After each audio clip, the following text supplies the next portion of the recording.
Speravamo, anche se si ventilava sta cosa, che fosse finita, che l'Odissea fosse passata, invece a quanto pare non è così. Purtroppo non è così, si ricomincia ancora a lavorare in maniera non corretta, diciamo. Bisogna fare solo l'asporto, solo il delivery, diventa un po' problematica anche con il personale, bisogna fare cassa integrazione. Tutto al lavoro intanto la squadra di Luca Scandaletti, il condottiero della pasticceria Les Sablons, che a metà gennaio con alcuni colleghi aveva dato corpo a Padova alla manifestazione Io apro.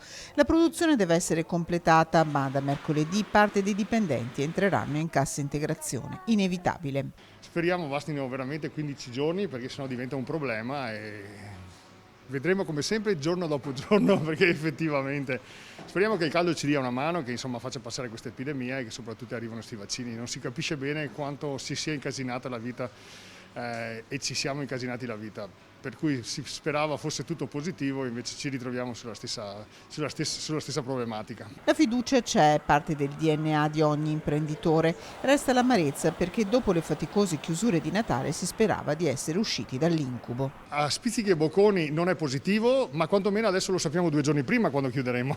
Una volta si sapeva la mezzanotte del giorno prima per il giorno dopo, quindi una produzione che non poteva essere costante.